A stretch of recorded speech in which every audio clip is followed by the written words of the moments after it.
مہندی کے مسئلے کو کھایا جا رہا ہے. ہاں حضرت قاسم کی شادی آج تک ہم نے بھی نہیں پڑھی، ڈسکسبل موضوع. اب اقوا قول یہی ہے کہ یہ شادی نہ کی، لیکن بالآخر کچھ علماء نے، حتیٰ سید مرتضیٰ نے لکھا ہے کہ امام حسین کی بیٹی کی شادی جو ہے قاسم سے ہوئی. نام انہوں نے جو ہے بجائے فاطمہ کے زبیدہ لکھا ہے. کیا کریں گے اس کا؟ اب وہ کہا جا رہا ہے جی کہ یہ شادی کو ڈسکس کرنا جو ہے اسسینیشن آف دا کریکٹر ہے. اگر حضرت قاسم کو معاذ اللہ کسی حرام الہی کی نسبت دی جاتی یہ تھا گناہ، شادی کی نسبت دی جا رہی ہے. یہ قول بھی ہے، یہ قول بھی ہے. صحابہ چلے یہ قول ضعیف ہے، آخر قول لیکن علماء مراجع سے سوال ہوا ہے، حتیٰ خود آغا خامنہئی سوال ہوا ہے، آغا بہجہ سے سوال ہوا ہے، ایک بہت بڑی تعداد سے، کہ اگر بعض چیزیں کہ جو ثابت نہیں ہیں ان کو پڑھا جائے تو انہوں کا حوالہ دکھا. اس کے بعد باقاعدہ سوال ہوا ہے کہ اگر یہ رسم کر دی جائے تو وہ مذاکرہ ہے، کوئی مذاکرہ نہیں. اب یہاں کہا جاتا ہے شادی، ہاں شادی نہیں ہوئی فرض کریں، ہم نے بھی نہیں پڑھی، لیکن آپ جانتے ہیں کہ شادی نہیں ہوئی تو بھی یہ رسم ہو سکتی ہے. حنا ہم لوگ کہتے ہیں اردو میں مہندی کو کیا حنا، فارسی میں کہتے ہیں حنا.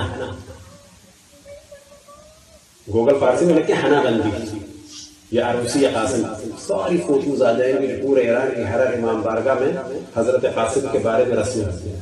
کسی نے نہیں کہا. ضروری نہیں جو چیز ہوئی ہو فقط اس کی تمثیل ہو، بعض دفعہ حسرتوں کی تمثیل ہوتی ہے. مثال کے طور پہ 19 سال کا لڑکا ہمارے معاشرے میں مرتا ہے، 15 سال کا لڑکا ہمارے معاشرے میں مرتا ہے، اس کی قبر پہ سہرا ڈال دیا جاتا ہے، جو ہمارے یہاں ایک بالکل انڈرسٹوڈ سی چیز ہے کہ جو قبر پہ سہرا ہے اور وہ جو دولہا کے سہرا لگایا جاتا ہے، زمین کا آسمان فرق ہے، زمین کا آسمان فرق ہوتا ہے.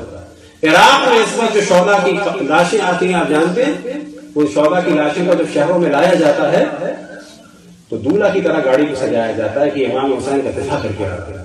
اب یہ کہا جائے کہ یہ گاڑی جو سجائی اس کا روایت میں ذکر ہے، کیا یہ لڑکا شادی شدہ تھا؟ احمق بے شعور، یہ بتایا جا رہا ہے کہ اس نے اپنے آپ کو قربان کر دیا، یا اس کی شادی کی عمر تھی اس نے اپنے آپ کو قربان کر دیا. اس کی ماں نے اپنے بچے کو محاذ پہ بھیج دیا اہل بیت کے دفاع کے لیے، اس نے پرواہ نہیں کی میری نسل چلے کہ نہ چلے. یہ سمبلز ہوتے ہیں ہر معاشرے میں. ہمارے معاشرے میں آپ دیکھیں جوان کی قبر پہ سہرا ہوتا ہے، ہمارے معاشرے میں ہم نے دیکھا بعض دفعہ جوان کے تابوت پہ سہرا ہوتا ہے. اس سہرے میں اور ولیمے کے سہرے میں، اس سہرے میں اور نکاح کی تقریب کے سہرے میں زمین کا آسمان فرق ہوتا ہے. وہ سہرا خوشی کا ہوتا ہے، یہ سہرا کس کا ہوتا ہے؟ غم کو اجاگر کرنے کے لیے ہوتا ہے. تمام مراجع سے سوال ہوئے، کوئی حرج نہیں، کوئی حرج نہیں.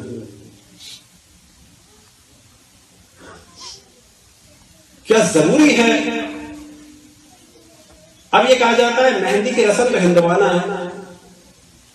یہ تو انڈیا سے گئی ہے. نا بابا، مہندی کی رسم عراق اور ایران سے ہمارے یہاں آئی ہے، ہمارے یہاں سے نہیں گئی وہاں. یہ وہاں سے یہاں آئی ہے، یہاں سے وہاں نہیں گئی. گوگل عربی میں جا کے آپ لکھیں عین ر سین الف القاسم، یا فارسی میں جا کے رکھے اور اسی قاسم. ورنہ ہمارا ارادہ ہے کہ اس تمام گفتگو کو ایڈٹ کریں گے اور ان ساری فوٹوز کا اضافہ کریں گے اگر اللہ نے زندگی دی، تاکہ یہ سب کھیلنا ہو، کسی نے نہیں کرنا نہیں. اب یہاں پہ سوال ہو گیا سب کچھ کیوں ہو رہا ہے؟ یہ سب کچھ ایک حسرت کے طور پہ ہو رہا ہے. اب یہاں پہ کہا جائے کہ شادی تو ہوئی نہیں تھی، کہا جائے گا ہمارے معاشرے میں جب کسی جوان کی میت آتی ہے تو عام طور پر سہرا کس کی میت پہ ڈالتے ہیں؟ جس کی شادی ہوئی ہوتی ہے، جس کی شادی نہیں ہوئی ہوتی ہے. کس پہ ڈالتے ہیں؟ جس کی شادی نہیں ہوئی ہوتی ہے، ایک حسرت کے لیے. تو ہمارا کام ہے مراجع کے فتوے ہوتے ہیں.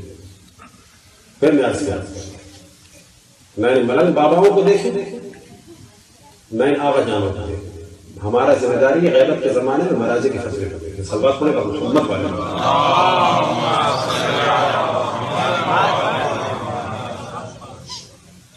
برحمتك يا أرحم الراحمين وصلى الله على محمد وآله الطاهرين.